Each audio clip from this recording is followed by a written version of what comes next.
Tuna wakati mgumu, kila baada ya siku mbili tuna mechi, kwa hiyo ratiba imekuwa ni ngumu kwetu sisi, lakini tunamshukuru Mungu, baada ya mechi ya juzi hatujakuwa na injury yoyote na timu yote ilirudi kambini na kwa ajili na maandalizi ya JKT Tanzania. Kwa hili kwa kweli kinatupa imani kubwa sana, japokuwa tunajua haitakuwa mechi rahisi. JKT Tanzania ni timu ambayo ni timu nzuri, timu ambayo imejaza wachezaji wazoefu, ina mwalimu mzuri. Haitakuwa mechi rahisi, lakini pamoja na ugumu wao tunahakikisha kupata matokeo katika mchezo wa kesho. Ni tatizo ambalo kiukweli limekuwa linakuja na jirudia na tumekuwa tunajifanyia sana kazi. Hata juzi nafikiri limejitokeza tena. Lakini kama benchi tumerudi kwenye uwanja wa mazoezi na ni kitu ambacho tumekifanyia sana kazi. Kwa hiyo na imani katika mchezo wa kesho, nafasi zitakazopatikana basi inshallah zitageuzwa kuwa magoli. Nafikiri nimesema awali kwamba hakuna mechi rahisi kati ya Simba na JKT. Ukiangalia hata mechi ya kwanza ilitupa wakati mgumu sana. Na kesho tutakuwa katika uwanja wao. Kiukweli tumejiandaa vya kutosha pamoja na ugumu wao, na katika uwanja wao tuhakikisha tunapata matokeo kwenye mchezo wa kesho. Kiukweli sisi tulitarajia game hizi lazima zitakuwa ni game ngumu, kwa sababu watu wote wamekuwa ni watu wagumu kwetu sisi, na hilo sisi tulijua mapema kabisa kupata upinzani na namna hii. Tumejipanga na tunajiandaa kwa upinzani huo kuhakikisha tunapata matokeo. Kwa hiyo mimi nafikiri ni swala ambalo sisi tulitarajia na tunalifanyia maandalizi ya kutosha ili kuweza kutengeneza mechi hizi kuwa rahisi kuliko kuwa ngumu kwetu sisi.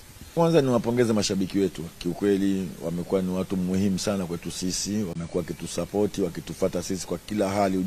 Na waje kutupa support, tuhakikisha tufanye kile kitu kila mwana Simba anahitaji timu yake ya Simba ifanye. Kwanza niwapongeze mashabiki wetu. Kiukweli wamekuwa ni watu muhimu sana kwetu sisi, wamekuwa wakitusupport, wakitufuata sisi kwa kila hali. Ujue wamekuwa na sisi katika matokeo yoyote ambayo yako sisi. Kwa mimi niwapongeze na niendelee kuwaomba wawe na sisi na waje kutupa support, tuhakikisha tufanye kile kitu kila mwana Simba anahitaji timu yake ya Simba ifanye. Kwanza sisi kama wachezaji tuko tayari kwa mchezo wa kesho na tumeweza kujiandaa vizuri kama mwalimu alivyosema. Baada ya mchezo wetu wa juzi, baada ya kuisha tuweza kurudi kambini kuweza kujiandaa na mchezo huu.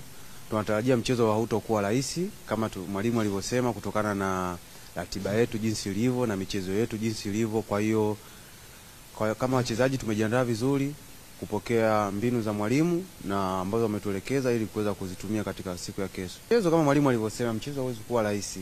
Kama raundi ya kwanza mchezo ulikuwa mgumu, na hasa saizi ukizingatia michezo ni ya mwisho, kila timu inajizatiti kufanya vizuri. Kwa hiyo tunajua kabisa mchezo hauwezi kuwa rahisi, lakini sisi kama Simba tunataka pointi 3. Kwa hiyo lazima tuoneshe ukubwa wetu, lazima tucheze kwa kujituma, tucheze kwa ufanisi mkubwa, tucheze kwa kutumia nafasi ambazo zitapatikana.